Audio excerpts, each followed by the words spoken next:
back, it's Libby. We are on day 10 and today I'm using up lots of bits. I thought I'm not going to cook today. I'm going to use up things that I've made, partially cooked, prepared, found in my freezer.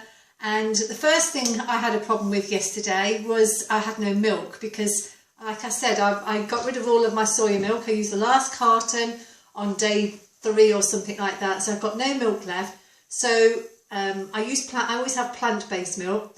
Now normally I buy soy milk. I've been trying to get off soy milk, not for the fact that I don't like soy milk, but the fact that it's all in those cartons, the Tetra Packs. So I've got a bit of an issue with waste. So I decided to, that's it, I'm not buying any more milk. I'm going to make my own. So I've been making almond milk, and basically I put it into my big blender here. Soak some almonds overnight, put them in the blender, blast them up for 2 minutes or a minute. This is a very high-speed blender, so it takes about a minute, and I get delicious frothy almond milk, which is lovely for coffee, my cereals. And I did actually cook with it last night, and I made a sauce. I've never done it before, and that was quite successful, and I'll show you what I made in a moment. But what I did last night, I wanted a milky drink and I had no more almond milk left. And obviously because I've got to soak the nuts, I thought, well, what I'll do is I'm going to have a go at making some oat milk again. I've made this before. So I've got some here I've made, and it's so quick. You can instantly make oat milk. So if you've got no milk left, try this. It's literally, I use about 1/4 of a cup of oats, just normal porridge oats, it's nothing fancy. And I put it in the blender with about 800 mils of water. You can go a little bit higher if you want to a litre, but I just went to about 800. And then I blitzed it up and it made this lovely milk. So I've got my cup of coffee here and I'm going to use the milk. You do need to give it a good shake because it tends to settle. So you want to give it a really good shake before you use it. But I had some last night. I made some hot cocoa or drinking chocolate and used that. And it was really lovely. Let me have a little taste of this, see what it tastes like. That's pretty good. That's really good. You can kind of taste it. It's got like brings out the taste of coffee really. It's quite nice that. So I would use that for my cereals. I use it in baking. Anywhere it said use milk. So that's your plant-based, you don't have to buy any. So I've been really creative last night. I kind of thought, right, what I'm going to have for lunch today? And I'd found some of these falafels in my freezer. I bought these, I think I bought them at Waitrose, maybe earlier on in January, and I haven't used them. And I think there's about 8 in here. So what I can do is I can use these tonight, half of them, and then the other half I'll just cook the whole lot, and I'll have the other half for maybe my lunch tomorrow. So what we're going to have with these, I just want these on just on their own. So I went around in the back of my cupboard, like you do, and I found some giant couscous. So I'm going to use some of this. It's kind of like a bit of a Moroccan-y flavour.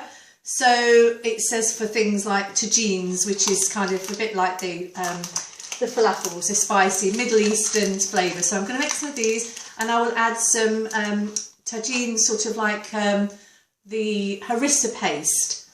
I haven't got any harissa paste, so I'm like, oh no, I love harissa. How am I going to make it? So I googled last night how to make harissa paste. So I've made a powder. I haven't made the paste.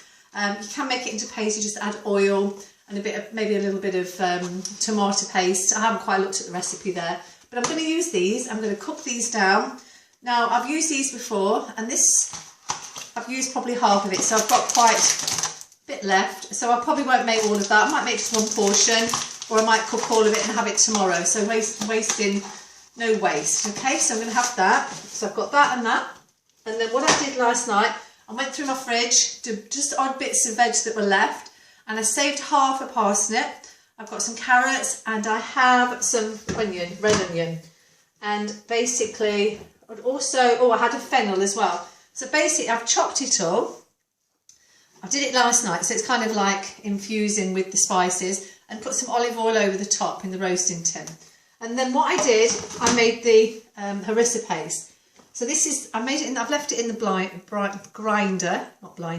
grinder. And in here is cumin seeds, coriander seeds, caraway seeds, some chilies, and a little bit of cayenne pepper. So it uses a lot of chilies in this dish. Now I didn't have a lot of chili. I've got chili powder. I don't have any fresh chilies. So I thought, well, I'll use some just dried chilies. So I got a little spice mill, so I put some of those in. And then what I did, all the seeds, so the coriander seed, the cumin seed, the caraway seed, and a little bit of the chili flakes, I actually dry roasted it in a frying pan for about 2 minutes. Just watching it doesn't burn. There's no oil or anything, and you just put it, dry fry it, and it brings out the oils of the spice. And it, oh my God, it smells absolutely gorgeous. And it just smells like harissa. Now you can make rose harissa paste. Now I have some rose petals upstairs, so I'm not quite sure, they're in my bathroom. I'm not quite sure if I added some rose petals that it would make this rose harissa. I need to investigate that. If anybody knows anything about rose harissa, how to make it, leave me a comment below, that would be great.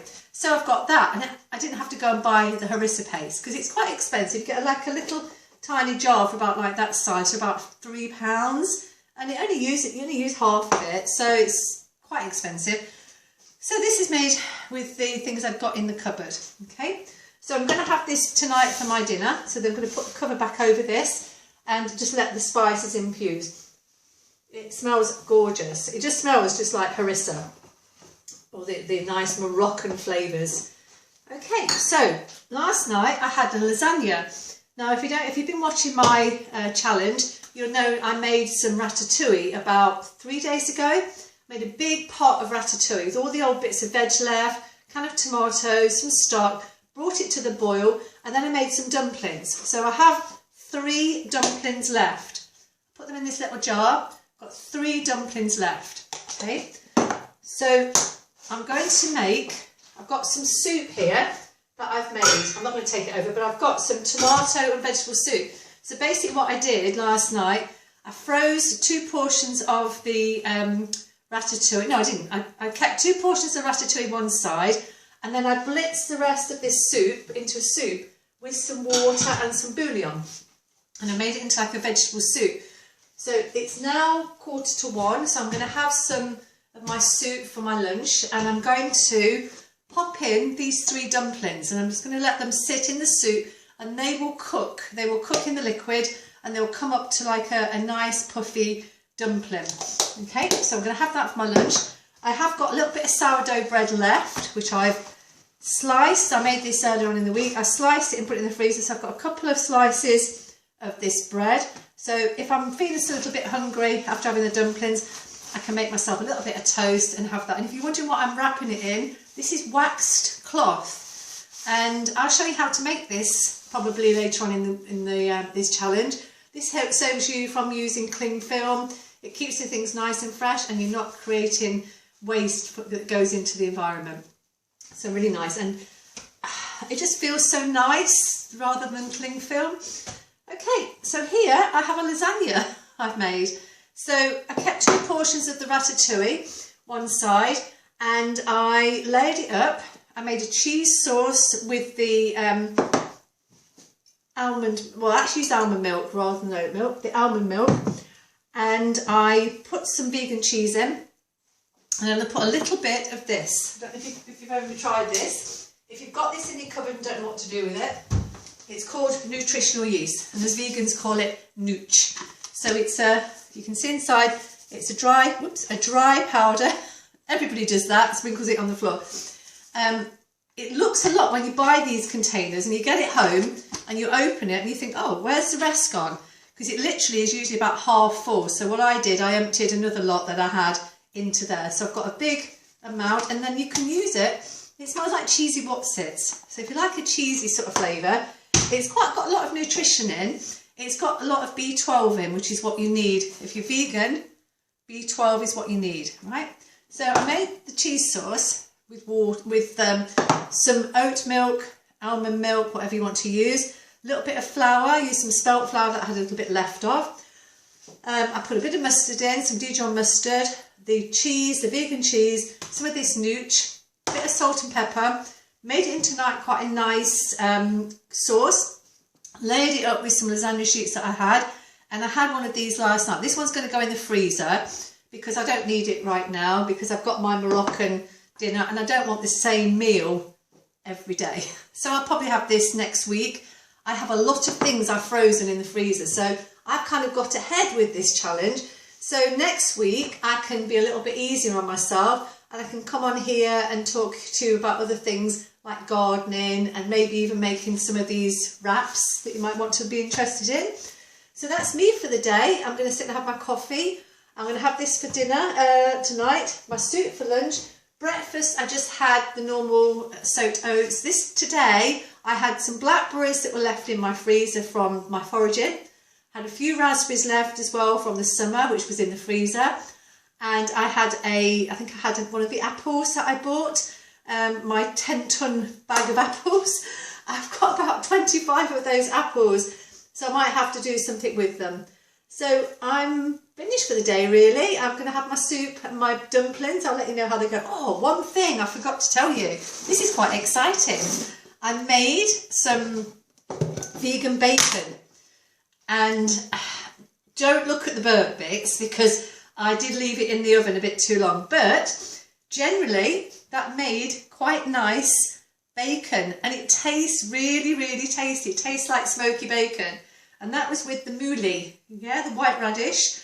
As I say, unfortunately, I did burn a little bit of it, so you kind of got to watch it. I put it in this tray, this baking tray, put it in the oven with a little bit of olive oil, and then I kind of didn't forget about it, but left in that just that little bit too long. And it was a case of I looked once, it was fine, and the next thing, it's kind of a bit brown or a bit black. So I can chop those bits off. It's really tasty. These have gone a bit soft now, but they were really quite crispy. So you could have that in a sandwich. You could have it as fried bacon. I know it's not real bacon, but that kind of worked. So yeah, try it with other vegetables. I said you could try it with maybe sweet potato, which would be quite nice. Aubergine, you can make aubergine bacon. And now I've made this mouli. So yeah, have a go. Let me know how you get on. All right, I'm going to let you go now. I'll speak to you all soon. Have a lovely rest of your day.